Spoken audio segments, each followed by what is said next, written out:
Hello friends, how are you all? Welcome to my channel Education Planet. Friends, जैसा कि आप सब जानते हैं, change is the law of nature. परिवर्तन प्रकृति का नियम है. एंड द पर्सन्स, और जो लोग अपने आप को इस चेंज के अनुकूल ढाल नहीं पाते, who cannot adapt themselves to this change become unsuccessful.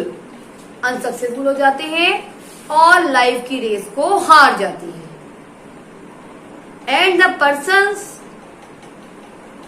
who adapt this change, ठीक है, जो इस चेंज के अनुकूल अपने आप को ढाल लेते हैं, वो लाइफ की रेस को जीत जाते हैं and become a successful personality. So हमें भी इस चेंज के अनुसार अपने आप को ढालना है और अपनी लाइफ में सक्सेसफुल होना है. Okay, so today our topic is related to this change, that is physical and chemical change. First we will learn about physical change. Friends, आपने देखा होगा डेली हमारी चारों तरफ सराउंडिंग में बहुत सारे चेंजेस होते हैं. जैसे कि आजकल रेनी सीजन है, कभी बारिश होने लगती है, कभी धूप निकल आती है, कभी बादल छा जाते हैं, कभी हवाएं चलने लगती हैं. ठीक, इसके अलावा देखा आपने, आप मिल्क को कुछ देर तक गर्म ना करें तो खराब हो जाता है गर्मियों के मौसम में, और फंगस लग जाती है कहीं कहीं पर, देखा होगा आप लोगों ने. या हम सॉयल में हम सीड बोते हैं, उस सीड से प्लांट निकलता है, सीडलिंग से प्लांट, फिर प्लांट एक ट्री बन जाता है, प्लांट से बड निकलती है, बड से फ्लावर बन जाता है, फ्लावर से फ्रूट बन जाता है. तो these are types of changes. जो हम फूड खाते हैं कुछ देर बाद वो डाइजेस्ट हो जाता है, उससे भी क्या मिलती है, एनर्जी मिलती है. ठीक है, रॉ फ्रूट, कच्चा फ्रूट कुछ देर बाद पक जाता है, राइप हो जाता है. तो दीज आर ऑल चेंजेस. तो first we will learn about physical change.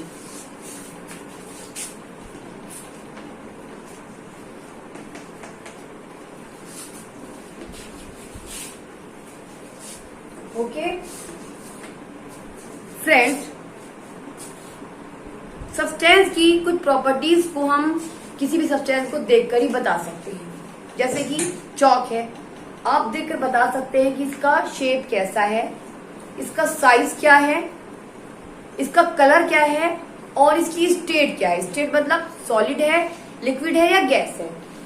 तो वो प्रॉपर्टीज जो हम किसी भी सब्सटेंस को बाहर से ही देखकर बता सकते हैं, उन प्रॉपर्टीज को हम कहते हैं फिजिकल प्रॉपर्टीज. कौन कौन सी प्रॉपर्टीज बताई मैंने आपको? Colour, shape, size and state. These are called physical properties of a substance. तो अगर किसी सब्सटेंस की फिजिकल प्रॉपर्टी भी कोई चेंज होता है तो उस चेंज को हम कहते हैं फिजिकल चेंज. फिजिकल चेंज में कोई भी न्यू सब्सटेंस नहीं बनता है. ठीक है. दूसरा, दीज चेंजेस में बी रिवर्सिबल और इरिवर्सिबल, यानी कि इनको हम इसकी पहले वाली स्टेट में वापस ला भी सकते हैं और वापस नहीं भी ला सकते हैं. जैसे कि फॉर एग्जांपल ये चौक है, मैं चौक से लिख रही हूँ, कुछ देर बाद ये चौक घिस घिस के पाउडर बन के जमीन पर गिर जाएगी. अब अगर इसे पाउडर को कलेक्ट करें, कलेक्ट करके उसका पेस्ट बनाएं और रोल कर लें, तो फिर से चौक की शेप में आ जाएगी. तो this change is reversible change. और मैंने रबर बैंड लिया है, इसको मैंने स्ट्रेच किया, स्ट्रेच करने पर क्या हो गया, इसकी शेप और साइज चेंज हो गया, छोड़ने पर फिर से अपनी ओरिजिनल शेप में आ जाता है. सो this change is reversible change. और मैंने एक पेपर लिया, पेपर रेक्टेंगुलर शेप में है, ये रेक्टेंगुलर शेप में, इस पेपर को मैंने फोल्ड कर इसकी एक बॉल बना ली. अभी इसका शेप और साइज चेंज हो गया. फिर से इसको हम खोलकर पहले जैसा बना सकते हैं. सो this change is reversible change. ठीक. या वाटर लिक्विड स्टेट में होता है, उसको हम फ्रीजर में रख दें तो क्या बन जाता है, वो आइस बन जाता है. यानी क्या बन गया, सॉलिड. लिक्विड से क्या बन गया, वो सॉलिड बन गया. Water is liquid and ice is solid. अब अगर हम आइस को मेल्ट करें तो फिर से क्या बन जाती है, वो लिक्विड बन जाती है, यानी कि वाटर बन जाती है. सो दिस चेंज इज रिवर्सिबल. अब और देखते हैं, हमने एक वुडन लकड़ी का हमने एक लॉग लिया है, लट्ठा लिया है, वुडन लॉग. इसको हमने पीसेस में कट कर दिया. कट करने के बाद इसका साइज चेंज हो गया, लेकिन इसकी प्रॉपर्टी में कोई चेंज नहीं आया। पहले भी ये वुड थी और अब भी ये वुड है, लेकिन इसको हम जोड़कर फिर से पहले जैसा लॉग नहीं बना सकते। सो दिस चेंज इज इरिवर्सिबल। तो फिजिकल चेंजेस में भी रिवर्सिबल और इरिवर्सिबल। अच्छा, एक रह गया कलर। जैसे कि अगर हम आयरन का ब्लेड लें, उसको हम गैस बर्नर पर हीट करें तो इट बिकम्स रेड हॉट, ये रेड हॉट हो जाता है, और कूल ठंडा करने पर फिर से अपने पहले वाली कलर में, ये ओरिजिनल कलर में आ जाता है। देखा होगा आप लोगों ने। तो ये सारे हमारे चेंजेस होते हैं फिजिकल चेंजेस। अगर किसी सब्सटेंस के कलर में, शेप में, साइज में और स्टेट में कोई चेंज होता है तो these changes are called physical changes. इस चेंज में कोई भी न्यू सब्सटेंस नहीं बनता है, और यहाँ पर चेंज के बाद भी सब्सटेंस की प्रॉपर्टी में कोई चेंज नहीं आता है। अंडरस्टैंड? तो this change is called physical change. ठीक, अभी तक समझ में आ चुका होगा फिजिकल चेंज हम किसे कहते हैं।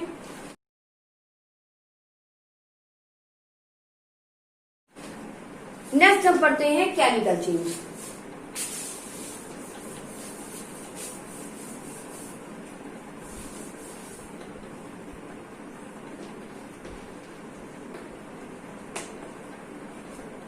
Chemical change. फ्रेंड्स, आपने देखा होगा कुछ चेंजेस हमारी लाइफ में, ऐसे डेली लाइफ में होते हैं जिनको कि हम रिवर्स नहीं कर सकते, उनकी पहले वाली स्टेट वापस नहीं लाते। जैसे कि हम मिल्क से हम कर्ड बना लेते हैं, लेकिन हम कर्ड से फिर से मिल्क नहीं बना सकते। रॉ फूड को हम पका लेते हैं, कुक कर लेते हैं, कुक हो जाता है, उस कुक फूड को फिर से रॉ नहीं कर सकते।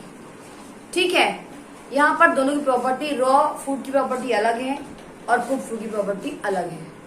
मिल्क की प्रॉपर्टी अलग है और कर्ड की प्रॉपर्टी अलग है। ठीक है, तो केमिकल चेंज में क्या होता है, किसी भी सब्सटेंस की प्रॉपर्टीज में चेंज आ जाता है और यहाँ पर एक न्यू सब्सटेंस बनता है। For example magnesium. Magnesium is a metal. Magnesium एक मेटल है, ये रिबन के फॉर्म में मिलता है मार्केट में। अब अगर इस रिबन को हम बंद करते हैं, बंद करें किसकी प्रेजेंस में? ऑक्सीजन की प्रेजेंस में। आपको मालूम है कि any substance is burn in the presence of oxygen. बंद करने पर ये क्या बन जाता है? राख, ऐश बन जाता है, जल, बिल्कुल जल जाता है। और जो ऐश बनी वो ऐश क्या होती है? That ash is magnesium oxide.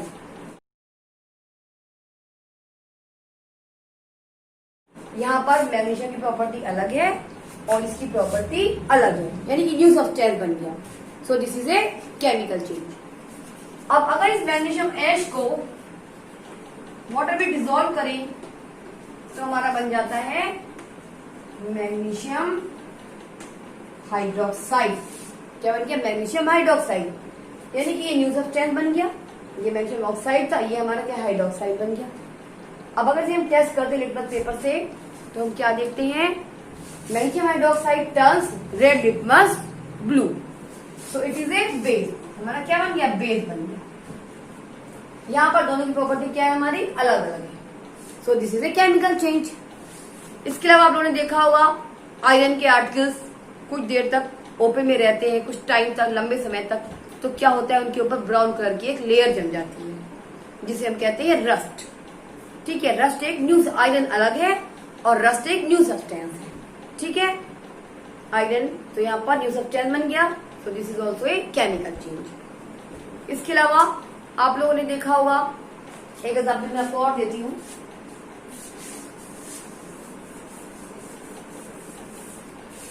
जैसे कि फोटोसिंथेसिस में क्या होता है, प्लांट्स क्या क्या यूज करते हैं? कार्बन डाइऑक्साइड लेते हैं और वाटर लेते हैं and make their food.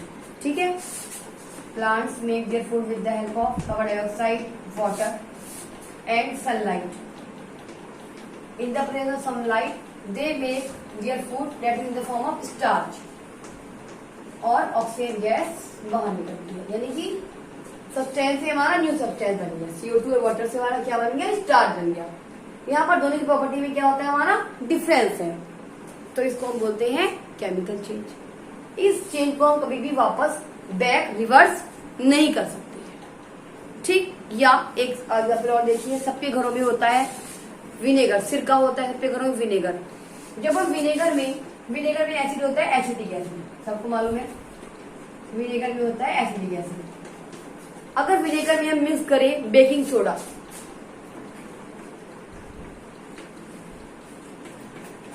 When we mix vinegar with baking soda, तो हम क्या देखते हैं कि बबल्स फॉर्म होते हैं, बबल्स बनते हैं और एक गैस बाहर निकलती है। वो कौन सी गैस होती है? कार्बन डाइऑक्साइड गैस बाहर निकलती है और कुछ सब्सटेंस और फॉर्म होती है, अदर सब्सटेंसेस आर फॉर्म।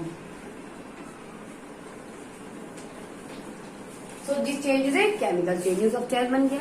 या आपने देखा होगा दिवाली में हम क्रैकर्स, फायर क्रैकर्स चलाते हैं, इग्नाइट करते हैं, तो क्या होता है? साउंड प्रोड्यूस होती है, हीट प्रोड्यूस होती है, लाइट प्रोड्यूस होती है और कुछ अमाउंट में हमारी गैसेस भी निकलती है। ठीक है, तो केमिकल चेंज की प्रॉपर्टीज यहाँ पर हमारी क्या क्या है मैंने बताई आपको। गैस निकलती है, हीट निकलती है, लाइट निकलती है, साउंड आती है और कुछ हार्मफुल गैसेस भी निकलती है और एक न्यू सब्सटेंस फॉर्म होता है। ठीक है, कलर चेंज का मैं आपको एग्जांपल एक और देती हूँ। एक हमारा केमिकल होता है कॉपर सल्फेट, जो ब्लू कलर का होता है, क्रिस्टल्स की फॉर्म में पाया जाता है। कॉपर सल्फेट ब्लू कलर का होता है। तो हमने एक बीकर में हमने ले लिया copper sulphate, called copper sulphate, blue colour का होता है। इसको हमने पानी में डिजोल्व कर दिया, ये पानी में इजीली डिजोल्व हो जाता है। डिजोल्व करने के बाद इसमें हमने थोड़ा सा मिला दिया एसिड। कौन सा एसिड? डाइल्यूट सल्फ्यूरिक एसिड मिला दिया। मिलाने के बाद इसके अंदर हम डाल देते हैं आयरन का एक blade. We put a iron blade in, हमें डाल दिया इसके अंदर आयरन ब्लेड। कम से कम आफ्टर 1 आवर, 1 आवर के बाद हम क्या देखते हैं कि जो हमारा सोल्यूशन है इट बिकम्स ग्रीन, ये ग्रीन कलर का हो जाता है। और हम ब्लेड को जब बाहर निकालते हैं तो हम क्या देखते हैं कि ब्लेड के ऊपर ब्राउन कलर की एक लेयर डिपॉजिट हो जाती है। ये डिपॉजिट क्या चीज? ये हमारा होता है कॉपर। तो यहाँ पर एक केमिकल रिएक्शन होती है। वो कौन सी केमिकल रिएक्शन होती है मैं आपको देती हूँ। क्या था हमारे पास बीकर में? कॉपर सल्फेट और साथ में मिक्स डाला था, उसके अंदर हमने आयरन का ब्लेड डाला था, हमने एक आयरन का blade.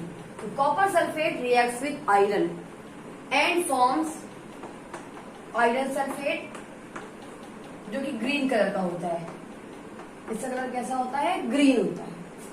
And copper become free, copper अलग हो जाता है और आयरन ब्लेड के ऊपर डिपॉजिट हो जाता है। तो यहाँ पर आपने देखा कि कलर में क्या हो गया? हमारा चेंज हो गया। ठीक,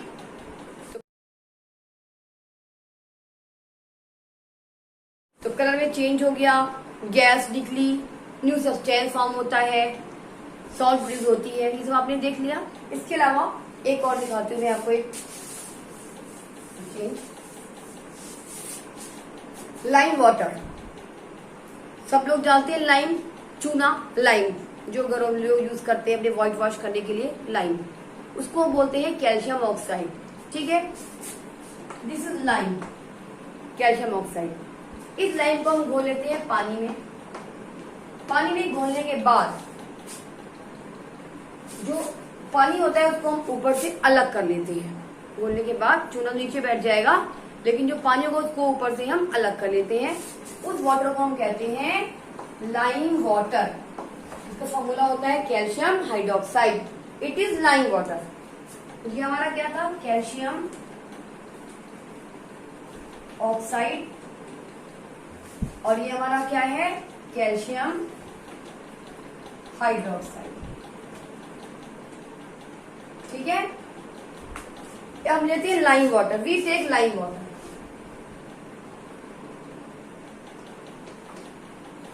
इस लाइम वाटर में हम जब क्या करते हैं, CO2 गैस पास करते हैं, तो क्या होता है? CO2 गैस पास करने पर this lime water becomes milky. क्या बनता है? कैल्शियम कार्बोनेट बनता है और वाटर। ठीक, तो due to the formation of calcium carbonate, इसका फॉर्मूला क्या है? Calcium carbonate. ठीक है, आपके एग्जाम में क्वेश्चन आता है कि लाइम वाटर में CO2 गैस पास करने पर लाइम वाटर का कलर मिल्की क्यों हो जाता है? तो आपका आंसर देना है due to the formation of calcium carbonate lime water becomes milky. Calcium carbonate के बनने की वजह से लाइम वाटर का कलर मिल्की हो जाता है। अगर हमें कहीं पर टेस्ट करना है कि CO2 गैस कौन सी गैस बाहर निकल रही है, तो हम क्या करेंगे? अगर उस गैस को हम लाइम वाटर में पास करते हैं और लाइम वाटर का कलर मिल्की हो गया, इसका मतलब ये कौन सी गैस है? कार्बन डाइऑक्साइड गैस है। फॉर एग्जाम्पल हम क्या करते हैं, हम एक टेस्ट ट्यूब में लाइम वाटर ले लेते हैं और स्ट्रॉ से हम फूंक मारते हैं। हम स्ट्रॉ से फूंक मारते हैं तो आपको मालूम, जब फूंक मारेंगे तो कौन सी गैस बाहर निकलेगी? Carbon dioxide. तो फूंक मारने पर हम क्या देखते हैं कि लाइम वाटर टर्न्स मिल्की। तो इससे ये प्रूव होता है कि जो गैस हम एक्सहेल कर रहे हैं that gas is carbon dioxide. Okay, जो गैस हम एक्सहेल कर रहे हैं कौन सी गैस है? वो कार्बन डाइऑक्साइड। तो कार्बन डाइऑक्साइड गैस की पहचान का ये बहुत अच्छा टेस्ट है कि जब भी इस गैस को हम लाइम वाटर में पास करेंगे तो लाइम वाटर टर्न्स मिल्की। तो ये सारे जो है हमारे केमिकल चेंजेस हैं, यहाँ पर न्यू सब्सटेंस बनते हैं और these changes are always irreversible. तो इसकी आपको याद करनी है कि chemical change is also called a chemical reaction. Chemical reaction form हुई तो chemical change is also called a chemical reaction. Properties आपको इसकी याद रखनी है। आपके एग्जाम में आता है कि फिजिकल चेंज और केमिकल चेंज में डिफरेंस बताइए। अब इस डिफरेंस को आप इजीली बता सकते हैं। ओके, तो फ्रेंड्स आज के लिए बस इतना ही। तो मिलते हैं अपने नेक्स्ट वीडियो में इस चैप्टर के रिमेनिंग पार्ट्स के साथ। Thanks for watching my video. और अगर आपको मेरी वीडियो पसंद आई हो तो please like and subscribe it. और अगर इसको समझने में आपको कोई प्रॉब्लम हुई हो तो मुझे कमेंट सेक्शन में कमेंट करके पूछ सकते हैं। Have a good day friends.